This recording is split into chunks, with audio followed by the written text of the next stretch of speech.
Hello दोस्तों, आज मैं 2025 में आई एक थ्रिलर मूवी को एक्सप्लेन करने वाला हूं जिसने रिलीज होते ही धमाल मचा दिया है। और इस मूवी में हमें इंसानों से ज्यादा दूसरे ग्रह के खूंखार जानवर देखने को मिलेंगे। इस मूवी की शुरुआत में हमें योज्जा नाम का प्लेनेट दिखाया जाता है, जहां पर हम एक छोटे से स्पेसशिप को देखते हैं जिसे एक एलियन की तरह दिखने वाला बंदा चला रहा होता है। दरअसल इन्हें योज्जा कहा जाता है क्योंकि इस प्लेनेट पर बस योज्जा रहते हैं जो कि काफी ज्यादा पावरफुल होते हैं और ये अपने सूट में कई सारे पावरफुल हथियार भी छुपा कर रखते हैं जिसे ये कभी भी यूज कर सकते हैं। ये एलियन सा दिखने वाला बंदा एक जगह पर आकर रुकता है। इसका नाम डिक होता है और ये अपने भाई को ढूंढते हुए यहाँ तक आया था। इसलिए डिक अपने हथियार की हेल्प से ऊपर गुफा में जाता है जहाँ उसे उसका भाई मिलता है, लेकिन वो अपने भाई से गले नहीं लगता और वो दोनों आमने सामने आते ही एक दूसरे की जान के प्यासे बन जाते हैं और दोनों एक दूसरे से पागलों की तरह लड़ने लगते हैं। दरअसल डिक के भाई का नाम क्वाई होता है और वो डिक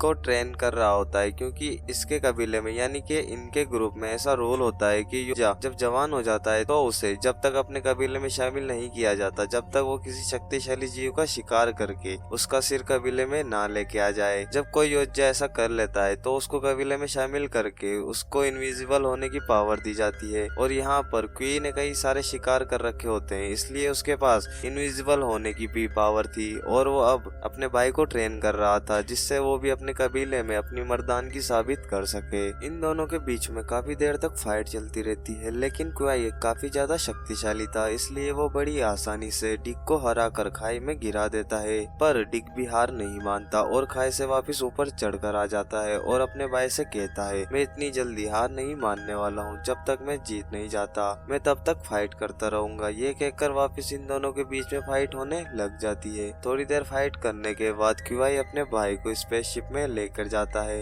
क्योंकि क्वाई के पास खुद की एक पर्सनल स्पेसशिप थी जहां डिक देखता है कि उन सब की खोपड़ियां लटकी हुई थी जिसका क्वाई ने शिकार किया था। पर क्वाई डिक को अपना एक एडवांस हथियार भी देता है, जिसके बाद वो डिक को एक जगह बिठाकर उससे कहता है कि तुम्हें कबीले में शामिल होने के लिए किसी एक शिकार को चुनना होगा। तो डिक उस कंप्यूटर में गेना नाम के एक प्लेनेट को देखता है और उस प्लेनेट पर अपना शिकार चुनता है जो कि कालिस्क होता है। क्वाई ये देखकर हैरान हो जाता है और वो डिक से कहता है कि कालिस्क को कोई आज तक नहीं मार पाया है, ना ही कोई उसके यहाँ से वापस जिंदा लौट पाया है, इसलिए तुम्हें कोई दूसरा शिकार ढूंढ लेना चाहिए। लेकिन डिक अपनी पावर को साबित करने के लिए बस कालिस्क को ही मारना चाहता था। वो कहता है, या तो मैं कालिस्क का सर अपने प्लेनेट पर लेके आऊंगा या मैं कभी वापिस ही नहीं आऊंगा। ये दोनों बात कर रहे होते हैं तभी इनका पिता रोजर यहाँ पर आ जाता है। डिक अपने पिता से बात करने जाता है जहाँ वो अपने पिता से कहता है कि मैं आपके लिए कालिस्क को मारकर लाने वाला हूँ, लेकिन उसके पिता डिक की बातों पर ध्यान नहीं देते और अपने बड़े बेटे को ऐसे कहते हैं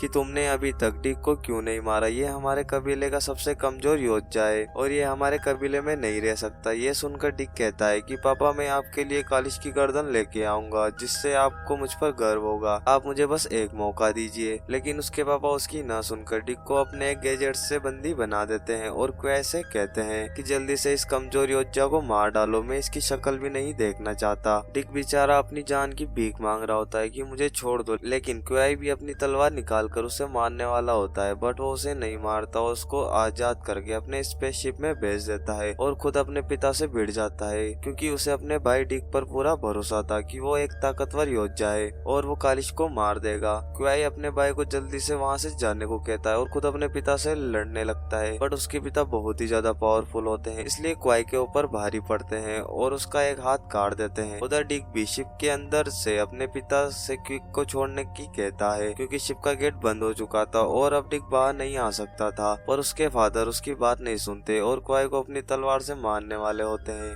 क्वाई अपने कटे हुए हाथ से स्पेसशिप को गेना प्लेनेट की ओर भेज देता है क्योंकि उसके हाथों में उस स्पेसशिप का रिमोट लगा हुआ था। यह देखकर उसके फादर क्वाई की गर्दन काटकर उसे मार डालते हैं। इसके बाद हम कुछ टाइम बाद का सीन देखते हैं जहाँ वो स्पेसशिप गेना प्लेनेट पर इंटर कर लेती है, लेकिन वहाँ का दबाव बहुत ज्यादा होने की वजह से स्पेसशिप के ग्लास टूटने लगते हैं और तभी डिक को भी होश आ जाता है और वो शिप को संभालने लगता है, लेकिन उससे भी वो कंट्रोल नहीं होती, जिससे डिक अपनी छोटी स्पेसशिप को उस स्पेसशिप से अलग करके उससे बाहर निकल जाता है। लेकिन बाहर निकलते ही डिक को एक ड्रैगन दिखाई देता है जो सीधे आकर उसी के ऊपर अटैक करता है, जिसकी वजह से उसका शिप जंगल में क्रैश होते हुए लैंड करता है, जिससे डिक को काफी ज्यादा गुस्सा आता है। अब उसे कुछ समझ नहीं आ रहा होता कि वो किधर जाए। कहीं जाने से पहले डिक अपने सारे हथियारों को बाहर निकाल कर उनको अच्छे से चेक करने लगता है कि सारे वेपन वर्किंग तो है ना। डिक अपने हथियार चेक कर रहा होता है, तभी उस जंगल के पेड़ जो कि किसी भी चीज को बड़ी आसानी से खा सकते थे, वो पेड़ पहले तो डिक के हथियारों को चुराते हैं, जिससे डिक को भी समझ नहीं आता कि साला ये मेरे साथ क्या हो रहा है। तभी वो पेड़ एकदम से डिक के ऊपर अटैक कर देते हैं और चारों तरफ से वो डिक को घेर लेते हैं, उस पर अटैक करने लगते हैं। लेकिन डिक किसी तरह अपनी तलवार से काफी सारे पेड़ों को काट देता है, लेकिन वो पेड़ वापिस से उसके ऊपर हमला करने लगते हैं। तभी डिक को एक पहाड़ी नजर आती है जहाँ जाने से उसकी जान बच सकती थी, तो वो जैसे तैसे उन पेड़ों से बचते हुए उस पहाड़ी पर पहुंच जाता है जहाँ तक वो पेड़ नहीं पहुंच सकते थे। पेड़ों के हमले से डिक काफी ज्यादा घायल हो चुका था, इसलिए वो एक नदी के पास जाकर देसी जड़ी बूटियों से अपना इलाज करता है। उसे वहाँ एक कीड़ा भी दिखता है जिसे वो खाने वाला था, लेकिन वो उसे फेंक देता है, जिससे वहाँ पर एक ब्लास्ट होता है। डिक भी सोच रहा है साला मैं अपने प्लेनेट पर ही ठीक था, ये कौन से जंतर मंतर में आ गया। वेल इसके बाद डिक कालिश को ढूंढने के लिए जंगल में आगे बढ़ता है, जहाँ डिक आगे बढ़ते हुए घास के मैदान में पहुंचता है।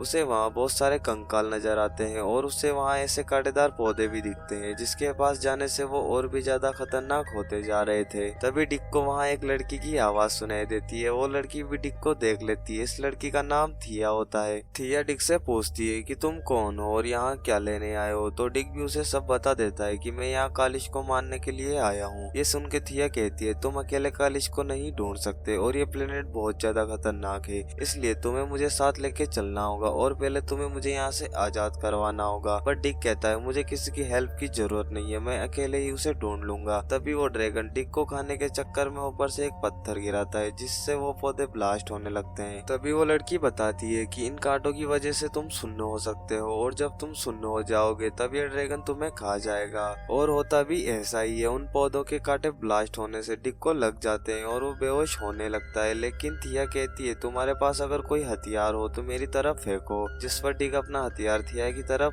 फेंक देता है और बेहोश हो जाता है। जब उसकी आंखें खुलती है तो वो ड्रैगन उसके ऊपर हमला करने आ रहा होता है, लेकिन थिया वहाँ सही टाइम पे आके ड्रैगन का खेल खत्म कर देती है और डिक को बचा लेती है। लेकिन तभी डिक को पता चलता है कि थिया की तो टांगे ही नहीं है और नहीं वो इंसान है, बल्कि वो तो एक रोबोट है। डिक उसे पूछता है कि तुम्हारी टांगों को क्या हुआ, तो थिया बताती है कि मुझे एक कंपनी ने बनाया और उन्होंने ही हमें इस प्लेनेट पर खोज करने के लिए भेजा था, लेकिन कालिस्क ने मुझ पर हमला किया और मेरे उससे बचने के चक्कर में मेरे पैर कहीं रह गए। थिया डिक को बताती है कि मैं तुम्हें कालिस्क की गुफा तक लेके जाऊंगी, लेकिन तुम्हें भी मुझे मेरे पैरों तक लेकर जाना होगा। तो डिक भी इसके लिए मान जाता है और थिया को लेकर जंगल में आगे बढ़ने लगता है। जब वो आगे बढ़ रहे होते हैं तब उन्हें काफी खतरों का सामना करना पड़ता है। ये आगे बढ़ते रहते हैं, फिर रात हो जाती है तो ये दोनों एक पहाड़ी के ऊपर आराम करने के लिए रुकते हैं। थिया डिक को अपने बारे में बताने लगती है कि हम गेना पर 2 साल पहले आए थे और मेरे साथ मेरे कई साथी भी थे, लेकिन कालिस्क ने हमारे ऊपर हमला कर दिया और सबको खत्म कर डाला, बस मैं अकेली बच गई। वो बताती है कि मेरे साथ टेसा नाम की एक और रोबोट थी जो भी उसी हमले में कहीं खो गई। कंपनी ने हम दोनों को सभी रोबोट से अलग बनाया था, जिसकी वजह से हम दोनों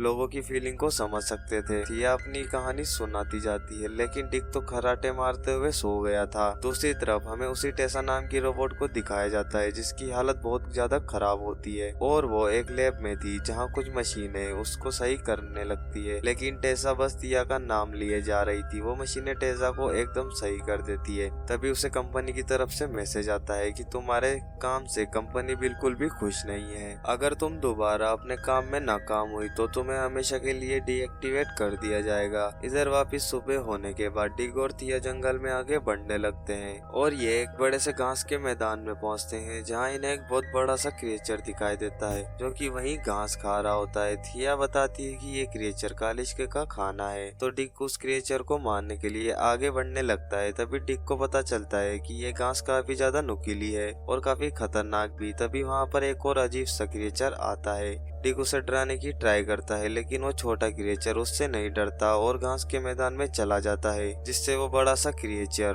भागने लगता है। तो डिक भी उसका शिकार करने के लिए उसके पीछे जाने लगता है, लेकिन यहाँ पर उस छोटे क्रिएचर और डिक के बीच में लड़ाई होने लग जाती है। तभी वो बड़ा सा जानवर उनकी तरफ भाग कर आने लगता है, तो डिक अपनी तलवार से उस जानवर को बीच में से काट डालता है, लेकिन तभी कोई दूसरा जानवर उसे अपनी जीभ से खाने के लिए अपने मुंह में लेकर जाता है और उन्हें खाने वाला होता है। पर तभी वो छोटा सा क्रिएचर उसके मुंह के अंदर जाकर डिक और थिया को बचा लेता है, जिससे डिक और थिया बच जाते हैं। बट वो मकड़ी जैसा जानवर उनके पीछे पड़ जाता है, जिससे वो भागने लगते हैं। बट वो मकड़ी उस छोटे क्रिएचर को खाने के लिए उसके पीछे पीछे जाती है और उसे पकड़कर खाने लगती है। पर डिक किसी तरह अपनी तलवार से उस मकड़ी को काटकर मार डालता है और उस छोटे क्रिएचर की जान बचा लेता है। दूसरी तरफ टेसा भी अपने साथियों के साथ जंगल में उस जगह पहुंच जाती है जहां पर डिक की क्रैश लैंडिंग हुई थी। तभी उनके ऊपर भी वो पेड़ हमला कर देते हैं जिसने डिक के ऊपर हमला करा था। लेकिन टेसा काफी ज्यादा ताकतवर थी, इसलिए वो उन पेड़ों को बड़ी आसानी से हरा देती है और उस जंगल में आग लगा देती है। इधर डिक, थिया और वो छोटा सा क्रिएचर तीनों एक साथ बैठकर बातें कर रहे थे, जहाँ थिया उस छोटे क्रिएचर का नाम बडी रख देती है और डिक बडी को खाना भी देता है, जिस पर बडी डिक के ऊपर थूक कर उसे अपने कबीले में शामिल कर लेती है। डिक थिया को बताता है कि मेरे भाई को मेरे पिता ने ही मार डाला, इसलिए मुझे कालिश को मारकर अपने कबीले में जगह बनानी है। इसके बाद डिक सोने के लिए जगह बनाने लगता है। बट वो छोटा बडी भी सेम डिक की तरह हरकतें कर रहा होता है। जिससे डिक को बहुत ज्यादा गुस्सा आता है। टेसा भी उधर जंगल में कुछ ढूंढने निकली होती है, तभी वो उस स्पेसशिप के पास पहुंच जाती है जो कि डिक का था। टेसा जब उस शिप के अंदर जाती है तो उसे वहाँ कई सारी नई नई टेक्नोलॉजी के हथियार दिखाई देते हैं। कुछ हथियार तो इतने खतरनाक थे जिसे छूते ही कोई भी बर्फ में बदल जाता था, इसलिए टेसा उन सभी हथियारों को अपने पास रख लेती है। अगली सुबह थिया और डिक बडी को वहीं छोड़कर वापस अपने सफर पर आगे बढ़ने लगते हैं, जहाँ ये एक झरने के पास रुकते हैं, जहाँ डिक को एक बड़ा सा दांत मिलता है, जिसे देखकर वो थिया से पूछता है कि क्या ये कालिश का है। लेकिन थिया इसका कोई जवाब नहीं देती और डिक से पूछती है कि आखिर तुम्हारे ही पिता ने तुम्हारे भाई को क्यों मारा। तो डिक बताता है कि हमारे कबीले में किसी भी कमजोर योद्धा को जिंदा रहने का कोई हक नहीं है और मेरा भाई मुझे बचा रहा था, इसलिए मेरे पिता ने उसे मार डाला। तो थिया डिक को समझाती है कि भेड़िया धरती का सबसे खतरनाक शिकारी है, लेकिन उनका मुखिया होता है एक अल्फा जो कि सभी भेड़ियों को अपने साथ लेकर चलता है। यानी इसका मतलब ये एक ताकतवर वो नहीं होता जो सबसे ज्यादा शिकार करता है, ताकतवर वो होता है जो अपने कबीले को साथ लेकर चले।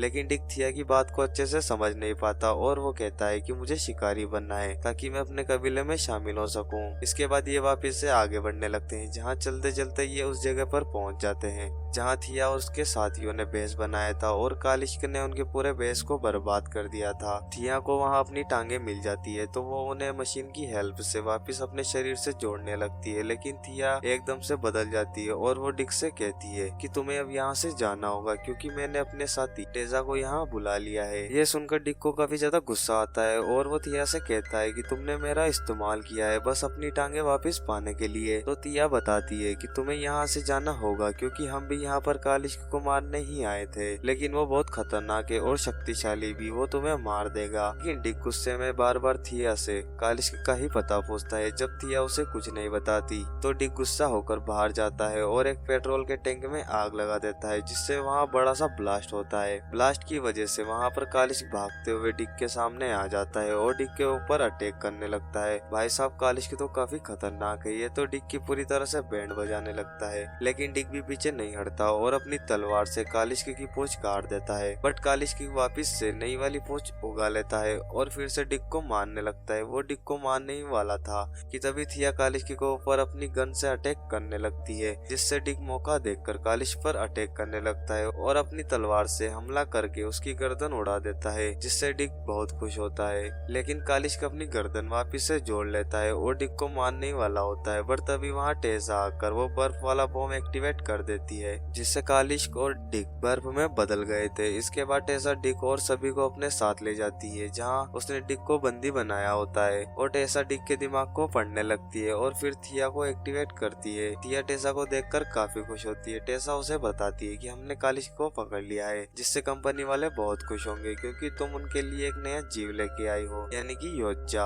और टेसा डिक को बेहोशी का इंजेक्शन देने लगती है। थिया को कुछ भी समझ नहीं आ रहा होता।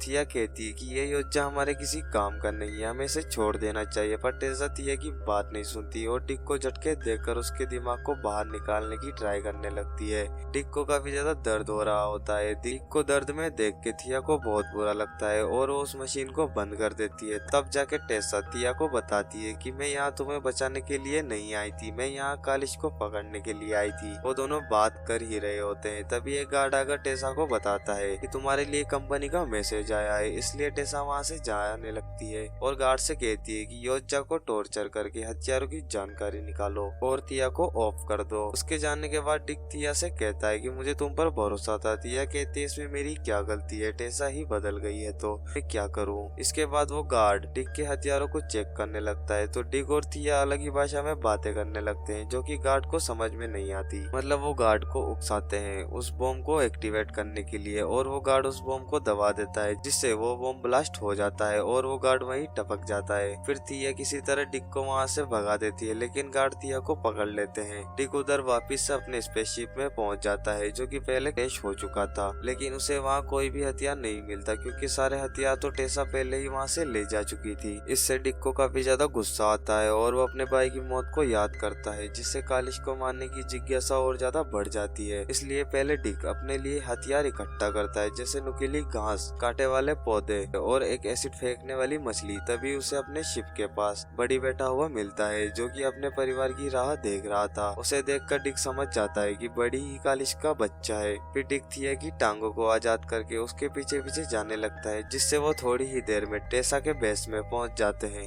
और वहां डिक अपने इकट्ठे किए हुए हथियारों की हेल्प से टेसा के आदमियों को मारने लगता है और देखते ही देखते डिक टेसा के सारे आदमियों को खल्लास कर डालता है। बड़ी भी डिक की हेल्प कर रहा होता है। तिया की टांगे भी चलती हुई अपने ऊपर की बॉडी को आजाद करवा लेती है जिसके लिए बेचारी टांगों को बहुत सफर करना पड़ता है, पर आखिरकार वो मिल ही जाते हैं। उधर टेसा कालिश को पकड़कर कंपनी ले जा रही होती है। इधर डिक भी तिया के पास आ जाता है जहाँ डिक कहता है मैं तुम्हें छुड़वाने के लिए यहाँ आया था। तभी वहाँ बड़ी भी आ जाता है जिसे देखकर तिया काफी खुश होती है तो डिक उसे बताता है कि ये बड़ी ही कालिश का बच्चा है और हमें उसकी मोम यानी कि कालिश को छुड़वाना ही होगा। इसके बाद वो एक प्लान बनाते हैं और अलार्म अलर्ट का बटन दबा देते हैं जिससे टेसा और उसके आदमी डिक को पकड़ने के लिए आते हैं, लेकिन डिक इकट्ठे किए हुए हथियारों की हेल्प से उन लोगों की धज्जियां उड़ा देता है। सारे के सारे लोग मारे जाते हैं लेकिन तभी टेसा एक बड़े से रोबोट में बैठकर वहां आती है और डिक के ऊपर लेजर से अटैक करती है जिसको उसकी फिश अपने ऊपर ले लेती है और डिक बच जाता है। लेकिन फिर भी टेसा रोबोट की हेल्प से दबाकर डिक को मारती है। टेसा को मारने की कोशिश करता है बट वो उसमें कामयाब नहीं होता। दूसरी तरफ थिया कालिश को छुड़वाने जाती है लेकिन वहाँ टेसा का आदमी पहुंच जाता है। थिया जैसे ही टेस के आदमी को देखती है तो टेसा का रूप बनाकर उसको बहलाने लगती है, लेकिन बड़ी वहाँ आकर सब गड़बड़ कर देता है जिससे थिया उस गार्ड को मार डालती है और कालिश को आजाद कर देती है। उधर जब टेसा डिक को मार रही होती है तभी कालिश उस रोबोट के ऊपर हमला कर देता है तो वो रोबोट अपना सुदर्शन चक्र कालिश के पेट के आर पार निकाल देता है जिससे कालिश कुछ नहीं कर पाता, लेकिन डिक इधर से उस रोबोट के वायर को ढीला कर देता है जिससे सुदर्शन चक्र रुक जाता है और कालिश बुरी तरीके से उस रोबोट को तबाह कर देता है और टेसा को खा जाता है। जिसके बाद कालिश अपने बच्चे से मिलता है और डिक भी उसके पास जाकर उसे शुक्रिया करता है। दरअसल जब बड़ी ने डिक के ऊपर थूका था इसी वजह से कालिश ने डिक को नहीं मारा था क्योंकि वो उसे अपनी फैमिली का मेंबर समझ रहा था। जब सब कुछ सही जा रहा होता है तभी कालिश के अचानक से बर्फ में बदलकर ब्लास्ट हो जाता है जिससे सभी दूर जा गिरते हैं और कालिश के अंदर से टेसा बाहर निकलती है, यानी कि उसने अपने पास वो बर्फ वाला बॉम्ब रख लिया था जिससे उसने ऐसा किया। टेसा बाहर आते ही थिया को मारने के लिए उस पर लेजर तान देती है और उसे शूट करने वाली होती है, लेकिन पीछे से डिक आकर उसे मार डालता है और बड़ी टेसा की गर्दन उड़ा देता है क्योंकि उसने उसकी मॉम को मारा था। लेकिन मूवी यही खत्म नहीं होती। इसके बाद डिक अपनी शिप लेकर वापस अपने प्लेनेट पर अपने डैड के पास जाता है और अपने डैड को बाहर बुलाता है और उनके सामने अपनी ट्रॉफी यानी कि अपने शिकार को फेंक देता है। फिर भी उसके डैड अपने साथियों से कहकर डिक को मारने के लिए कहते हैं, लेकिन इस बार डिक अपनी ताकत से उन दोनों को मार देता है और अपने डैड पर हमला करने लगता है क्योंकि वो अपने भाई की मौत से बहुत ज्यादा गुस्सा था। डिक के डैड इनविजिबल होकर डिक पर अटैक करने लगते हैं, लेकिन डिक अपनी शिप को ऑन करके काफी सारी धूल उड़ा देता है जिससे वो आसानी से अपने डैड को देख सकता था। उन दोनों के बीच में काफी एपिक फाइट होने लगती है और इस बार डिक अपने डैड को हरा देता है और उन्हें बंदी बना लेता है। उसके डैड डिक से कहते हैं कि मुझे माफ कर दो, मैं गलत था, तुम काफी ज्यादा पावरफुल हो और तुम अब कबीले में आ सकते हो। लेकिन डिक उनकी नहीं सुनता और बड़ी से कहकर उन्हें मरवा देता है जो कि अब काफी बड़ा हो चुका था। इसके बाद डिक अपने डैड की इनविजिबल होने की पावर को ले लेता है। थिया और बड़ी के साथ अच्छी टीम बन जाती है और इसके पोस्ट क्रेडिट सीन में हमें दिखाया जाता है कि योज्जा कबीले के सभी लोग अब डिक को मारने के लिए आने लगते हैं तो बड़ी और डिक भी उनसे लड़ने के लिए तैयार हो जाते जाते हैं और इसी के साथ इस मूवी की हैप्पी एंडिंग हो जाती है। अगर आपको मूवी पसंद आई हो तो चैनल को सब्सक्राइब करके सपोर्ट जरूर करें। Thanks for watching.